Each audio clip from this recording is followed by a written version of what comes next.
নমস্কাৰ ডিজিটেল আসামলৈ আপোনালোক সকলোকে স্বাগতম জনাইছোঁ আজিৰ কাৰেণ্ট এফেয়াৰ্ছৰ ভিডিঅ'ত আমি আলোচনা কৰিম এছিয়া কাপ সম্পৰ্কে আলোচনা কৰিম যেটো ৰিসেন্টলি আমাৰ এছিয়া কাপ 2025 সমাপ্ত হৈছে আৰু এই এছিয়া কাপৰ ওপৰত কোনবিলাক ইম্পৰ্টেন্ট পইণ্টছ হ'ব কোনবিলাক আমি মনত ৰাখিব লাগিব বা এক্সাম পাৰ্সপেক্টিভ হ'ব সেইখিনি পইণ্ট আমি আজিৰ এই ভিডিঅ'টিৰ জৰিয়তে ডিসকাস কৰিম তো এইখিনি মই আপোনাক ক'ব বিচাৰো এতিয়া পূজা অফাৰ চলি আছে ডিজিটেল আসামৰ প্ৰতিটো কোৰ্সতে 20% ডিসকাউন্ট চলি আছে অহা 2 অক্টোবৰ তাৰিখলৈকে এই অফাৰ থাকিব গতিকে যিকোনো কোৰ্স যদি আপোনালোকে পাৰচেজ কৰিব বিচাৰে ডিজিটেল আসাম মোবাইল এপটো ডাউনলোড কৰি ল'ব তাৰ পৰা আপোনালোকে পাৰচেজ আৰু এক্সেছ দুটাই কৰিব পাৰিব কাৰেণ্ট এফেয়াৰ্ছ বা সিটেট বা যিকোনো কোৰ্স আপোনালোকে পাৰচেজ কৰিব বিচাৰিলে ইয়াৰ পৰা পাৰচেজ কৰিব পাৰিব ঠিক আছে তো আমি এতিয়া আৰম্ভ কৰিছো আজিৰ ভিডিঅ'টি তো প্ৰথমতে আমি এছিয়া কাপৰ কিছু ওভাৰভিউ বা ইয়াৰ হিষ্ট্ৰী সম্পৰ্কে জানি লৈছো যে কেতিয়াৰ পৰা ষ্টাৰ্ট হৈছিল এছিয়া কাপ তো আমি যদি চাও প্ৰথম এছিয়া কাপ অনুষ্ঠিত হৈছিল 1984 ত হৈছিল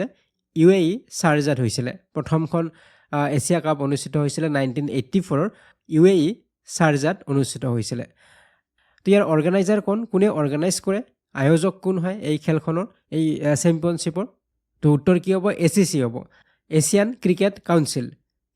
ক্ৰিকেট কাউন্সিল তেওঁলোকে অৰ্গানাইজ কৰে এই টুৰ্নামেন্টটো বা এছিয়া কাপ আৰু এই এসিসি বা এছিয়ান ক্ৰিকেট কাউন্সিল এৰ প্ৰতিষ্ঠা হৈছিল 1983 ত প্ৰতিষ্ঠা হৈছিল গতিকে 1983 ত প্ৰতিষ্ঠা হৈছিল এসিসি আৰু তাৰ পৰৱৰ্তী বা নেক্সট যেটো ইয়াৰ হ'ব 1984 ত প্ৰথমখন এছিয়া কাপ অনুষ্ঠিত হৈছিল ইউএই ত অনুষ্ঠিত হৈছিল শাৰজাত তো পইণ্টটো আপোনালোকে মনত ৰাখিব আৰু আমি যদি চাও এই এসিসিৰ বৰ্তমানৰ প্ৰেসিডেন্ট কোন বুলি যদি সোধে তেনেহলে মহচিন নাকভি হ'ব সো তেখেত হৈছে এছিয়ান ক্ৰিকেট কাউন্সিলৰ প্ৰেসিডেন্ট বৰ্তমানৰ তো ইয়াৰ ফৰমেট কি হয় কি ফৰমেটত খেলখন হয় দুটা ফৰমেটত হয় 50 ওভাৰছৰ খেল হয় ওডিআই ওয়ান ডে ইন্টাৰনেশনাল আৰু টি20 ইন্টাৰনেশনাল হয় তো ইনিশিয়ালি প্ৰথম অৱস্থাত কিন্তু টি20 ইন্টাৰনেশনাল হোৱা নাছিল এছিয়া কাপত অকল ওডিআই হৈছিল 50 ওভাৰছৰ খেল হৈছিল কিন্তু 2016 চনৰ পৰা টি20 ইন্টাৰনেশনাল ইয়াত ইন্ট্ৰোডিউস কৰা হৈছে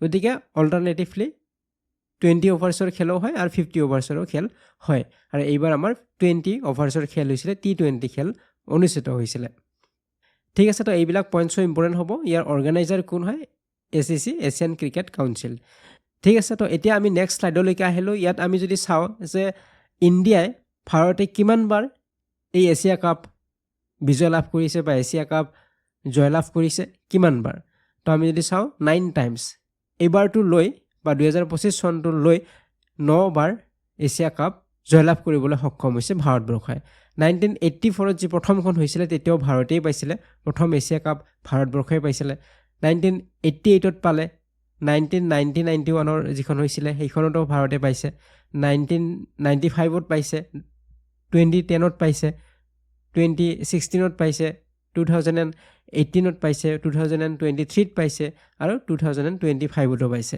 গতিকে টোটাল 9 বাৰ পাইছে এইবিলাক পইণ্ট মনত ৰাখিব লাগিব সুধিব পাৰে যে এতিয়ালৈকে ইণ্ডিয়াই কিমানবাৰ এছিয়া কাপ বিজয় লাভ কৰিলে তো 9 টাইমছ হ'ব ঠিক আছে তো শ্ৰীলংকা হৈছে দ্বিতীয় শ্ৰীলংকাই 6 টাইমছ তেওঁলোকে লাভ কৰিছে এছিয়া কাপ 1986 ত পাইছে 1997 ত পাইছে 2004 2008 2014 আৰু 2022 ত পাইছে গতিকে 6 টাইমছ আৰু পাকিস্তানে দুবাৰ পাইছে 2000 চনত আৰু 2012 চনত ঠিক আছে তো এইখিনি পইণ্টটো আপোনালোকে মনত ৰাখিব লাগিব ইণ্ডিয়া শ্ৰীলংকা আৰু পাকিস্তানে এতিয়ালৈকে এই এছিয়া কাপ বিজয় লাভ কৰিছে ইণ্ডিয়া 9 বাৰ শ্ৰীলংকা 6 বাৰ আৰু পাকিস্তানে দুবাৰ লাভ কৰিছে তো এতিয়া আমি নেক্সট স্লাইডলৈকে আহিম আৰু এই নেক্সট স্লাইডত আমি আলোচনা কৰিম কিছুমান ইম্পৰ্টেন্ট বা নটেবল ইভেন্টছ কি হৈছিল যেনে ধৰক 1986 ত কি হৈছিল 1986 ত ইণ্ডিয়া বয়কট কৰিছিল ইণ্ডিয়াই এছিয়া কাপ খেলা নাছিল তেওঁলোকে ইণ্ডিয়াই বয়কট কৰিছিল কিয় পলিটিক্যাল টেনশনছ উইথ শ্ৰীলংকাৰ লগত কিছু ৰাজনৈতিক সমস্যা আছিল গতিকে সেই কাৰণে এছিয়া কাপ বয়কট কৰিছিল ইণ্ডিয়াই আৰু সেইবাৰ শ্ৰীলংকাই জিকিছিল কাৰণ প্ৰথম অৱস্থাত বা আৰম্ভণিতে মাত্ৰ তিনিখন কান্ট্ৰিৰ মাজতে হৈছিল ইণ্ডিয়া শ্ৰীলংকা আৰু পাকিস্তান এই তিনিখনৰ মাজতে প্ৰথমতে আৰম্ভ হৈছিল গতিকে যেহেতু ইয়াত ইণ্ডিয়াও নাছিল গতিকে শ্ৰীলংকা আৰু পাকিস্তানৰ মাজত হৈছিল আৰু শ্ৰীলংকা ইয়াত উইনাৰ আছিল তাৰ পিছত যদি আমি চাও 1990-91 ৰ যিখন টুৰ্নামেন্ট হৈছিল এছিয়া কাপ হৈছিল তাত পাকিস্তানে বয়কট কৰিছিল সেইখন এছিয়া কাপত আকৌ পাকিস্তানে বয়কট কৰিছে, পাকিস্তানে খেলা নাছিলে। কিহৰ কাৰণে? কাৰণ ইণ্ডিয়াৰ লগত ৰিলেশ্যন ভাল নাছিলে, সেই সময়ছোৱাত পলিটিকেল টেনশ্যন আছিলে, যাৰ কাৰণে পাকিস্তানে বয়কট কৰিছিলে আৰু সেইবাৰ ইণ্ডিয়াই জিকিছিলে। তো ঠিক তেনেদৰে 1993 যদি চাওঁ, টুৰ্ণামেণ্টটোৱে কেঞ্চেল কৰি দিয়া হৈছিলে। 2004 চনত যদি চাওঁ, 2004 চনত যিটো এছিয়া কাপ হৈছিলে তাত এক্সপাণ্ড কৰা হৈছিলে। আগত মই কৈছোঁ যে 3খন দেশৰ মাজতে হৈছিলে, ইণ্ডিয়া, শ্ৰীলংকা আৰু পাকিস্তান। তো 2004 চনত কি কৰা হ'ল? এক্সপাণ্ড কৰা হ'ল। ইয়াত কোন কোন আহিলে? বাংলাদেশ আহিলে, হংকং আহিলে, UAE আহিলে। গতিকে ইয়াত বেলেগ বেলেগ কাণ্ট্ৰি আহিলে, যোগদান কৰিলে, তেওঁলোকে কোৱালিফাই হ'ল। ঠিক তেনেদৰে 2016 চনত আকৌ T20 ইণ্টাৰনেশ্যনেল ফৰ্মেট ইণ্ট্ৰডিউচ কৰিছিলে। ইয়াৰ আগলৈকে 2016ৰ আগলৈকে অকল ODI হৈছিলে, 50 অভাৰ্ছৰে খেল হৈছিলে এছিয়া কাপত। কিন্তু ইয়াৰ পিছত T20ও ইণ্ট্ৰডিউচ কৰা হৈছিলে 2016 চনত। তো এইবিলাক পইণ্টছ আমি মনত ৰাখিব লাগিব। ঠিক আছে, তো এতিয়া আমি আহিম এছিয়া কাপ 2025লৈকে, যে 2025ৰ এছিয়া কাপত কি কি হ'ল বা কোনে কি এৱাৰ্ড পালে, গোটেইখিনি আমি এতিয়া আলোচনা কৰিম।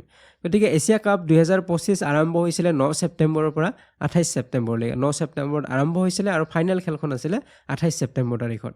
আৰু এই বছৰ যিটো ফৰ্মেট আছিলে এছিয়া কাপৰ, সেইটো আছিলে T20 ইণ্টাৰনেশ্যনেল ফৰ্মেট আছিলে, 20 অভাৰৰ খেল আছিলে। ঠিক আছে, তো হোষ্ট কাণ্ট্ৰি কোনে হোষ্ট কৰিছিলে? UAE হোষ্ট কৰিছে, ডুবাই ইণ্টাৰনেশ্যনেল ষ্টেডিয়াম আৰু জায়েট ক্ৰিকেট ষ্টেডিয়াম আবুধাবি।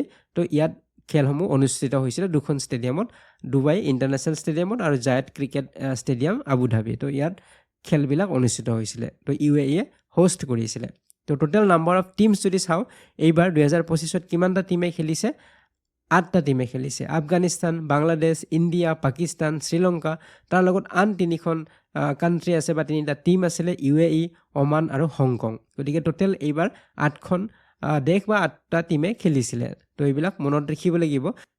চ' আমি যদি ইয়াতে চাওঁ যে এছিয়ান ক্ৰিকেট কাউন্সিলৰ ফুল মেম্বাৰ বুলি ক'লে আফগানিস্তান, বাংলাদেশ, ইণ্ডিয়া, পাকিস্তান, শ্ৰীলংকা, এইবিলাক হৈছে ফুল মেম্বাৰ্ছ। ICCৰ ফুল মেম্বাৰ্ছ হয়। ICCৰ কথা যদি কওঁ, ICCৰো ফুল মেম্বাৰ্ছ হয় একেইখন। গতিকে ACCৰো ফুল মেম্বাৰ্ছ হয়। বাকী এছ'চিয়েট মেম্বাৰ আছে। এছ'চিয়েট মেম্বাৰ বুলি ক'লে বহুত কেইখন আছে, Bhutan, China, Hong Kong, Iran, Kuwait, Malaysia, এনেধৰণে বহুত আছে। কিন্তু আমাৰ এইবাৰ যি খেলিছে 3খন আছে, UAE, ওমান, হংকং। ঠিক আছে, এই 3খন আমি এছ'চিয়েট মেম্বাৰ বুলি ক'ব পাৰোঁ। গতিকে টোটেল এইবাৰ 8টা টিমে খেলিছে। নেপালো খেলিছিলে, কিন্তু এইবাৰ নেপাল কোৱালিফাই হোৱা নাই। ঠিক আছে, তো এইবাৰ আমাৰ 8টা টিমেই খেলিছে। এইখিনি আপোনালোকে মনত ৰাখিব। নেক্সট আমি যদি চাওঁ, শ্লাইডলৈকে যাওঁ, তো এইবাৰ কিমান এডিশ্যন আছিলে, কিমান সংখ্যক এডিশ্যন আছিলে? এইটো হৈছে 17th এডিশ্যন আছিলে এইবাৰ এছিয়া কাপৰ 2025 বৰ্ষটো। তো এডিশ্যনটোৰ ওপৰতো কেতিয়াবা প্ৰশ্ন আমাক সোধে। তো উইনাৰ কোন হ'ল? এছিয়া কাপৰ উইনাৰ হৈছে আমাৰ ইণ্ডিয়া, আৰু ইণ্ডিয়াই 9th সংখ্যক যিটো এছিয়া কাপ টাইটেল এইটো লাভ কৰিলে। কেপ্টেইন কোন আছিলে এইবাৰ? কেপ্টেইন আছিলে সূৰ্য কুমাৰ যাদৱ আছিলে। T20 ফৰ্মেটত খেলখন হৈছিলে। আৰু ৰানাৰ্ছ আপ কোন হয়? পাকিস্তানৰ লগত খেল হৈছিলে ফাইনেল খেলখন।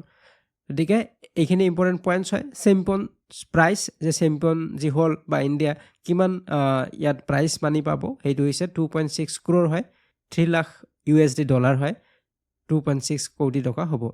তো ইয়াৰ উপৰিও BCCI এনাউন্স কৰিছে, আমাৰ যিহেতু ইণ্ডিয়ান টিমটো উইনাৰ হৈছে, গতিকে উইনাৰৰ পিছতে ঘোষণা কৰিছে BCCI 21 কোটি টকা প্ৰাইজ হিচাপে এনাউন্স কৰিছে। প্ৰাইজ হিচাপে দিব, কাক দিব? Asia cup winning Indian cricket টিমটোক দিব, বা ছাপৰ্ট যি ষ্টাফ আছে তাত গোটেইবিলাকৰ মাজত ডিষ্ট্ৰিবিউট কৰা হ'ব 21 কোটি টকা। ঠিক আছে, তো এইটো BCCIৰ ফালৰ পৰা দিয়া হ'ব। কিন্তু চেম্পিয়নছ যিটো প্ৰাইজ হয়, সেই প্ৰাইজটো হ'ব $3 লাখ। নেক্সট শ্লাইডলৈকে আহিছোঁ এতিয়া, প্লেয়াৰ এৱাৰ্ডছ। কোনে কোনে কি এৱাৰ্ড পালে সেইখিনি ইম্পৰ্টেণ্ট হ'ব, তাৰ ওপৰত আমাক প্ৰশ্ন সুধিব। গতিকে প্লেয়াৰ অফ দ্য মেটছ, যিখন ফাইনেল খেল আছিলে, প্লেয়াৰ অফ দ্য মেটছ কোনে পাইছে? তিলক বৰ্মাই পাইছে। কাৰণ তিলক বৰ্মাই সেইদিনাখন ভাল এটা ইনিংছ তেওঁ খেলিছে। তেওঁ 53 বলত 69 ৰানছ তেওঁ কৰিছে। ক'ব গ'লে তেওঁৰ যথেষ্ট অৰিহণা আছে ইণ্ডিয়া জিকাৰ ক্ষেত্ৰত। গতিকে মনত ৰাখিব, তিলক বৰ্মাই পাইছে প্লেয়াৰ অফ দ্য মেটছ। তাৰপিছত যদি আমি চাওঁ, game changer of the matches, game changer কোনে গেম চেঞ্জ কৰি দিলে, সলনি কৰি দিলে, game changer of the matches হৈছে শিৱম ডুবে। তেওঁ ইণ্ডিয়াৰে হয়, তেওঁ পাইছে game changer of the matches award, তেখেতে লাভ কৰিছে। বাকী প্লেয়াৰ অফ দ্য টুৰ্ণামেণ্ট কোনে লাভ কৰিছে? প্লেয়াৰ অফ দ্য টুৰ্ণামেণ্ট লাভ কৰিছে অভিষেক শৰ্মাই লাভ কৰিছে। কাৰণ গোটেই টুৰ্ণামেণ্টটোত তেওঁ বহুত ভাল খেল খেলিছে। অকল ফাইনেলৰ দিনা তেখেত ইমান বেছি ভাল খেলা নাই, গতিকে তেওঁৰ হায়েষ্ট ৰান হয় গোটেই টুৰ্ণামেণ্টটোত 314 ৰান তেখেতে কৰিছে। গতিকে প্লেয়াৰ অফ দ্য টুৰ্ণামেণ্টৰ এৱাৰ্ড লাভ কৰিছে Abhishek Sharma. Most valuable player of the tournament, গোটেই টুৰ্ণামেণ্টটোৰ মষ্ট ভেলুৱেবল প্লেয়াৰ হিচাপে স্বীকৃতি দিয়া হৈছে কুলদীপ যাদৱক স্বীকৃতি দিয়া হৈছে। তেওঁ পাইছে এই এৱাৰ্ড। তেখেতে টোটেল 17 উইকেটছ ল'বলৈ সক্ষম হৈছে গোটেই টুৰ্ণামেণ্টটোত। তাৰপিছত মষ্ট ৰানছৰ কথা সুধিলে সকলোতকৈ বেছি ৰান অভিষেক শৰ্মা 314 ৰান কৰিছে। মষ্ট উইকেট কোনে লাভ কৰিছে? সৰ্বাধিক উইকেট দখল কৰিছে কুলদীপ যাদৱে 17টা উইকেট লাভ কৰিছে। তো এই পইণ্টছখিনি যথেষ্ট ইম্পৰ্টেণ্ট হ'ব। কোনে কোনে কি এৱাৰ্ড পালে এইখিনি মনত ৰাখিব লাগিব। ঠিক আছে, আৰু নেক্সট যিটো আমাৰ টুৰ্ণামেণ্ট হ'ব এইটো বাংলাদেশত হ'ব, 2027 হ'ব। এইটো ODI ফৰ্মেটত হ'ব, 50 অভাৰ্ছৰ হ'ব এইটো। ঠিক আছে, তো এতিয়া আমি যদি চাওঁ এছিয়া কাপত এইবাৰ যথেষ্ট কণ্ট্ৰভাৰ্চি হৈছে। হেণ্ডছেক নকৰা বা ট্ৰফি নলোৱা, এনেধৰণৰ বিভিন্ন কণ্ট্ৰভাৰ্চি হৈছে। কিন্তু এই কণ্ট্ৰভাৰ্চিবিলাক অকল যে এইবাৰেই হৈছে তেনেধৰণৰ নহয়, এয়া আগৰ পৰাই হৈছিলে। এইবিলাক আগতো হৈছিলে, এনেধৰণৰ কণ্ট্ৰভাৰ্চি আগতো আছিলে। মই অলপ আগত কৈছোঁ আপোনালোক, তথাপি মই এবাৰ আকৌ কৈ দিছোঁ কি কি কণ্ট্ৰভাৰ্চি আছিলে। 1986ত মই অলপ আগতে কৈছিলোঁ আপোনালোক, 1986ত ইণ্ডিয়াই বয়কট কৰিছিলে। এইটো ছেকেণ্ড এছিয়া কাপ আছিলে। প্ৰথমটো 1984ত হৈছিলে। ছেকেণ্ড যিটো এছিয়া কাপ সেইটোত ইণ্ডিয়াই বয়কট কৰিছিলে, কাৰণ শ্ৰীলংকাৰ লগত সেই সময়ত ৰিলেশ্যন ভাল নাছিলে। গতিকে সেই সময়ত মাত্ৰ দুটা দলেই খেলিছিলে, শ্ৰীলংকা আৰু পাকিস্তান, আৰু শ্ৰীলংকাই উইনাৰ হৈছিলে। তাৰপিছত যদি চাওঁ 1991ৰ সময়ত, তেতিয়া পাকিস্তানে বয়কট কৰিলে। তেওঁলোকে এছিয়া কাপ নেখেলিলে 1991ত, ইণ্ডিয়াৰ লগত যিহেতু তেওঁলোকৰ ৰিলেশ্যন ভাল নাছিলে সেই সময়ত। তো সেইটো কাৰণে তেওঁলোকে বয়কট কৰিলে। 1993ত টুৰ্ণামেণ্টটোৱে কেঞ্চেল হৈ গ'ল, কাৰণ সেই সময়ত ইণ্ডিয়া পাকিস্তানৰ ডিপ্ল'মেটিক যিবিলাক ইছ্যু আছিল, ইছ্যুবিলাকৰ কাৰণে গোটেই টুৰ্ণামেণ্টটোৱে কেঞ্চেল কৰি দিয়া হৈছিলে। তো এইবিলাক যথেষ্ট কণ্ট্ৰভাৰ্চি আগৰ পৰাই চলি আহিছে এছিয়া কাপৰ সন্দৰ্ভত। তাৰপিছত 2008 চনত যিটো পাকিস্তানত হৈছিলে, তাত 6টা টিমে খেলিবলৈ গৈছিলে, India, Pakistan, Sri Lanka, Bangladesh, UAE, Hong Kong. গতিকে প্ৰথমটো এছিয়া কাপ যিয়ে পাকিস্তানে হোষ্ট কৰিছিলে। কিন্তু ছিকিউৰিটি ৰিজনৰ বাবে 2008 চনত যিটো মুম্বাই টেৰৰ এটেক হৈছিলে, তাৰপিছতে কি হ'ল, গোটেই খেলখন বা টুৰ্ণামেণ্টখন বাতিল কৰি দিয়া হৈছিলে। আৰু তাৰপিছত আৰু ইণ্ডিয়াই পাকিস্তানত খেলা নাই। ঠিক তেনেদৰে আমি যদি চাওঁ 2018 চনত ভেনু শ্বিফ্ট কৰা হৈছিলে। ইণ্ডিয়াত হ'ব লাগিছিলে, কিন্তু ইণ্ডিয়াৰ পৰা ভেনু শ্বিফ্ট কৰি দিয়া হ'ল, UAEত শ্বিফ্ট কৰা হ'ল, কাৰণ পাকিস্তানে ৰিফিউজ কৰিছিলে ইণ্ডিয়াত তেওঁলোকে নেখেলে বুলি। গতিকে সেইকাৰণে ভেনু শ্বিফ্ট কৰা হ'ল। গতিকে এনেধৰণৰ কণ্ট্ৰভাৰ্চি চলি আহিছে পূৰ্বৰ পৰাই। 2023 চনতো আকৌ কি হৈছিলে যে হাইব্ৰিড মডেলত হৈছিলে। কিছুমান মেটছ পাকিস্তানত হ'ল, কিছুমান শ্ৰীলংকাত হ'ল, কাৰণ ইণ্ডিয়া পাকিস্তানত খেলিবলৈ নাযায়। গতিকে এনেধৰণে কণ্ট্ৰভাৰ্চিত আছে এছিয়া কাপ। আৰু শেষত যদি আমি আহোঁ 2025ত কি কি কণ্ট্ৰভাৰ্চি হ'ল, এইবাৰ কি কি কণ্ট্ৰভাৰ্চি হৈছে, তো এইবাৰৰ কণ্ট্ৰভাৰ্চিটো বেছিকৈ আপোনালোকে মনত ৰাখিব লাগিব। চ' প্ৰথম ইণ্ডিয়া পাকিস্তানৰ খেলৰ দিনাখনে কণ্ট্ৰভাৰ্চি কি হ'ল যে হেণ্ডছেক নকৰাৰ কণ্ট্ৰভাৰ্চি। কাৰণ যেতিয়া খেলৰ বাবে টছ কৰা হয়, তেতিয়াই দুখন দেশৰ কেপ্টেইনে হেণ্ডছেক কৰে, আৰু সেই হেণ্ডছেক কৰা নাছিলে আমাৰ ইণ্ডিয়ান কেপ্টেইনগৰাকীয়ে। আৰু খেল শেষ হোৱাৰ পিছতো ইণ্ডিয়ান প্লেয়াৰ্ছসমূহে পাকিস্তানৰ প্লেয়াৰ্ছসমূহৰ লগত হেণ্ডছেক কৰা নাছিলে, যাৰ ফলত এটা কণ্ট্ৰভাৰ্চি হৈছিলে। আৰু এইকাৰণে হেণ্ডছেক কৰা নাছিলে কাৰণ পাকিস্তানে যিহেতু টেৰৰিজিমক ছাপোৰ্ট কৰে, বা যিটো ৰিচেণ্টলি আমাৰ পেহেলগামত যিটো ঘটনা হৈ গ'ল টেৰৰিষ্টৰ দ্বাৰা, গতিকে এইটো যিহেতু পাকিস্তানৰ ছাপোৰ্ট আছে, তো সেইটো কাৰণে তেওঁলোকে হেণ্ডছেক কৰা নাছিলে। আৰু এই বিষয়ে ইণ্ডিয়ান কেপ্টেইনগৰাকীয়ে প্ৰেছ কনফাৰেঞ্চতো কৈছিলে। আৰু সেইদিনাখনৰ যিটো বিজয় বা যে ইণ্ডিয়াই জয়লাভ কৰিলে পাকিস্তানৰ এগেইনষ্টত, সেইটো ট্ৰিবিউট কৰা হৈছিলে। যিমানবিলাক পেহেলগামৰ ঘটনাত মৃত্যু হৈছিলে তেওঁলোকলৈ ট্ৰিবিউট কৰা হৈছিলে। গতিকে এটা পলিটিকেল কণ্ট্ৰভাৰ্চিৰ মাজত সোমাই গ'ল। তাৰপিছতে পাকিস্তানে আকৌ ডিমাণ্ড কৰিলে যে মেটছ ৰেফাৰী আছিলে এণ্ডি পাইক্ৰফ্ট, আৰু এণ্ডি পাইক্ৰফ্টক বহিষ্কাৰ কৰাৰ বাবে, বা পাকিস্তানৰ যেতিয়া খেল থাকিব তেতিয়া এণ্ডি পাইক্ৰফ্ট মেটছ ৰেফাৰী হিচাপে থাকিব নালাগিব, যদি থাকে তেওঁলোকে সেই খেল নেখেলে, তেনেধৰণৰ এটা তেওঁলোকে ডিমাণ্ড কৰিছিলে পাকিস্তানে। কিন্তু পৰৱৰ্তী সময়ছোৱাত তেওঁলোকে মানি লৈছিলে, বুজাবুজি কৰি লৈছিলে, আৰু খেলসমূহ সেইদৰে খেলিছিল। কিন্তু শেষত কি হ'ল, ফাইনেল খেলৰ দিনাখন আকৌ এটা কণ্ট্ৰভাৰ্চি হ'ল। সেইটো আছিলে যে ACCৰ প্ৰেছিডেণ্ট হৈছে তেওঁ পাকিস্তানৰ হয়, তেওঁ PCBৰ চেয়াৰমেন হয়। মানে পাকিস্তান ক্ৰিকেট বৰ্ডৰ চেয়াৰমেন আৰু পাকিস্তানৰ ইণ্টেৰিয়ৰ মিনিষ্টাৰ হয় তেখেত। তেওঁৱে ACCৰ প্ৰেছিডেণ্ট। গতিকে ফাইনেলৰ দিনাখন যিটো মেডেলবিলাক দিব বা ট্ৰফিটো দিব এইটো ACCৰ প্ৰেছিডেণ্টে দিব। গতিকে ACCৰ প্ৰেছিডেণ্ট যিহেতু তেওঁ এজন পাকিস্তানৰ হয়, পাকিস্তানৰ PCBৰ চেয়াৰমেন বা তেওঁ মিনিষ্ট্ৰীটো আছে, গতিকে তেওঁৰ হাতেৰে আমাৰ প্লেয়াৰসমূহে নলয় তেনেধৰণৰ এটা ডিমাণ্ড কৰা হ'ল। গতিকে সেইকাৰণে যিটো চেৰেমনি হয় প্ৰাইজ ডিষ্ট্ৰিবিউশ্যন চেৰেমনি এইটো যথেষ্ট পলম হৈছিলে আৰু শেষত ইণ্ডিয়াই সেই ট্ৰফি গ্ৰহণ নকৰিলে আৰু তেনেধৰণে চেৰেমনিটো সমাপ্ত বুলি ঘোষণা কৰা হৈছে। গতিকে ইণ্ডিয়া উইনাৰ হৈছে কিন্তু ট্ৰফি লাভ কৰা নাই। গতিকে আপোনালোকে এইটো পইণ্ট মনত ৰাখিব লাগিব আৰু এই ACCৰ প্ৰেছিডেণ্টজন কোন আছিলে এইটো সুধিব পাৰে পৰীক্ষাত। মহচিন নাকভি আছিলে, তেখেত PCBৰ চেয়াৰমেন হয়, পাকিস্তানৰ ইণ্টেৰিয়ৰ মিনিষ্টাৰ হয়। গতিকে ACCৰ প্ৰেছিডেণ্ট কোন আছিলে তেনেধৰণৰ প্ৰশ্ন সুধিব পাৰে। তো এইখিনি ইম্পৰ্টেণ্ট পইণ্ট আপোনালোকে মনত ৰাখিব এছিয়া কাপ সন্দৰ্ভত। প্ৰাইজসমূহৰ বিষয়ে মনত ৰাখিব, কণ্ট্ৰভাৰ্চিবিলাকৰ বিষয়ে মনত ৰাখিব, এছিয়া কাপৰ হিষ্ট্ৰীটো আপোনালোকে কিছু পৰিমাণে চাব। তো এইবিলাক পইণ্টছ আগন্তুক এক্সামবিলাকৰ বাবে যথেষ্ট প্ৰয়োজনীয় হ'ব।